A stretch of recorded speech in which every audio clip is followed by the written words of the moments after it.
Good morning everyone. I am Shivani from Section B English Department. Today I am going to teach about mentally and physically challenged and remedial measure. First we see about the introduction. Challenged condition makes the normal function of individual very difficult and leads to dependency. These conditions are increasing day by day due to changing lifestyle and complicated environment. Changed children is one who deviate from normal health status their physical, mentally or socially and requires special care, treatment and education. Concepts of challenged. According to who, the sequence of events leading to disability and handicapped or challenged conditions are as follows. Injuries or disease, impairment, disability, challenged or handicapped. First we see about impairment. It is defined as any loss or abnormality of physiological, psychological or anatomical structure or function. Example, loss of vision, loss of hearing, etc. Primary impairment may leads to secondary impairment. Example, defective hearing result in learning difficulties and poor school performance. Impairment leads to disability. Next, disability. It develops as the consequence of impairment. Example, loss of limbs result in inability to walk. Disability is the inability to carry out certain activities which are considered as normal for the age of sex.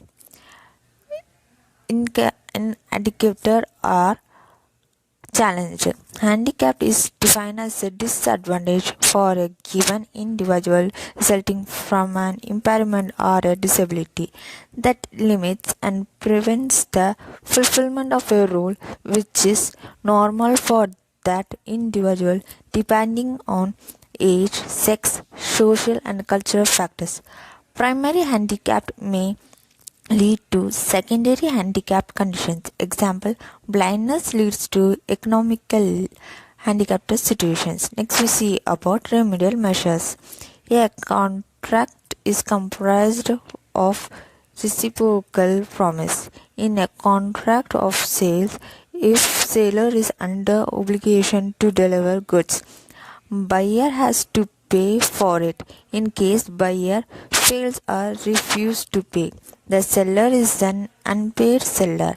The term unpaid seller may be defined as the seller to whom the full price of the goods sold has not been paid. Who is an unpaid seller?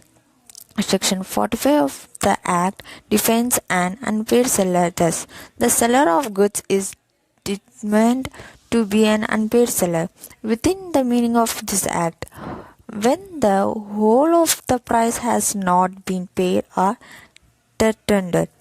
When a bill of exchange or other negotiable instrument has been received as conditional payment and the condition on which it was received has not been fulfilled by reason of a dishonor of the instrument or otherwise. Thus, a seller is unpaid seller if.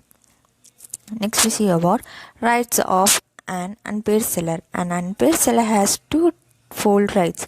They are rights against goods, rights against by the buyer personally. Rights of an unpaid seller against goods. The right is studied under the following two heads: where the ownership of the goods is transferred to the buyer, where the ownership of the goods is not transferred to the buyer. Conclusion: these conditions are significantly impact their overall well-being and quality of life and require appropriate support and treatment. In conclusions, multiple disability can encompass various combinations of physical, sensory, intellectual and mental health conditions. Thank you.